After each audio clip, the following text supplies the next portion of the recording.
guys, I'm Luna. I'm doing a review on the episode of Glee called Shooting Star, where basically a school shooting happens. Well, a faux school shooting happens.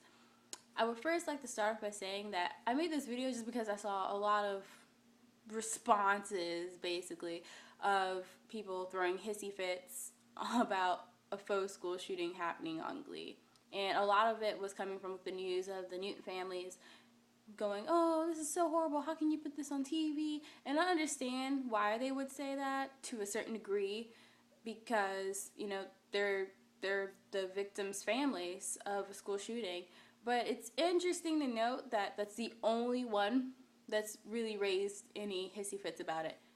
Not Columbine victims, not Virginia Tech victims. Those schools didn't really say anything that I've seen on YouTube. And probably because no one got shot. If you haven't seen it, I'm sorry to ruin it for you, but no one gets shot.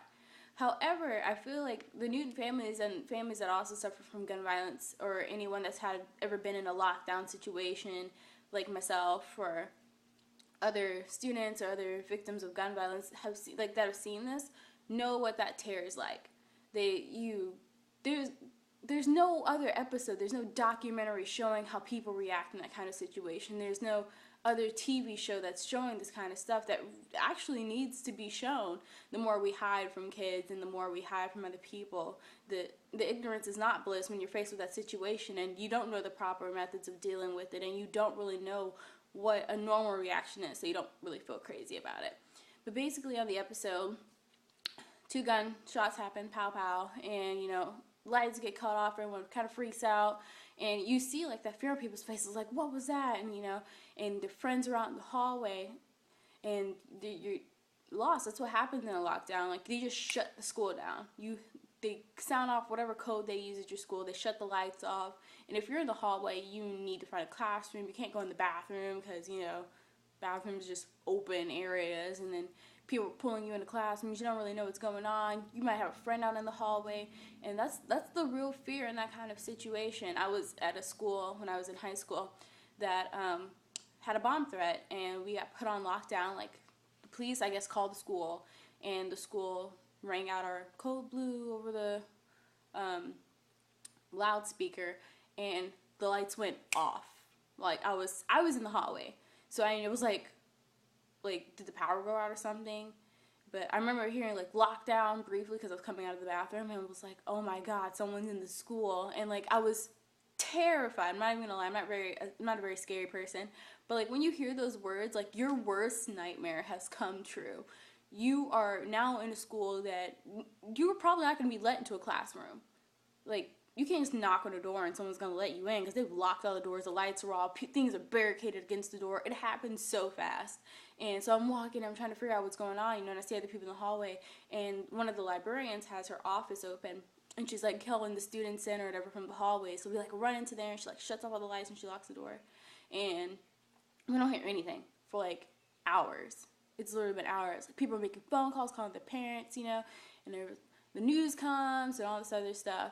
And it didn't really happen, obviously. No, there's no bomb, there was nothing. But the fact that, like, you don't know when you go to school that that's going to happen to you. It's not what you're expecting when you wake up in the morning and get ready to go to school. That's what happens. And thank goodness no one was actually injured. Just like in the episode of Glee, no one was actually injured. And I understand, the upset feelings about it, but at the same time, that kind of stuff really does need to be shown. Real reactions in a situation like that are commendable, really, to be put on TV. But Glee comes under stuff for everything they do. If they have gay kids on the TV show, and that's like the biggest thing ever, right-wing Christians, let's be correct about it, are all blown up about that. And they also threw a hissy fit when Dumbledore came out as gay after being like everyone's hero forever. So when people raise nonsense about absolute nonsense, it always baffles me that you are suffering, but you managed to catch that last episode of Glee, and now you're going to throw a hissy fit about it. You need to really stop. But that's just my personal opinion after having actually dealt with a school in lockdown and having, gun violence in the family, like, where we've lost family members due to gun violence, and having friends that have died in other sorts of events that were could have been prevented due to certain laws being passed, but they weren't. But I understand, but at the same time, the reaction really is that you need to calm down. It's a television show. If you don't like it, don't watch it, basically, is what it comes down to. You have control over the media that you receive. And there's always a review of what the show is before it actually happens. So next time, just don't watch the show. But that's just my review. That's my opinion. Sorry if you guys don't like it. Actually, I really don't care. If you agree with me, feel free to like or comment below. And I will definitely be responding to this. Bye.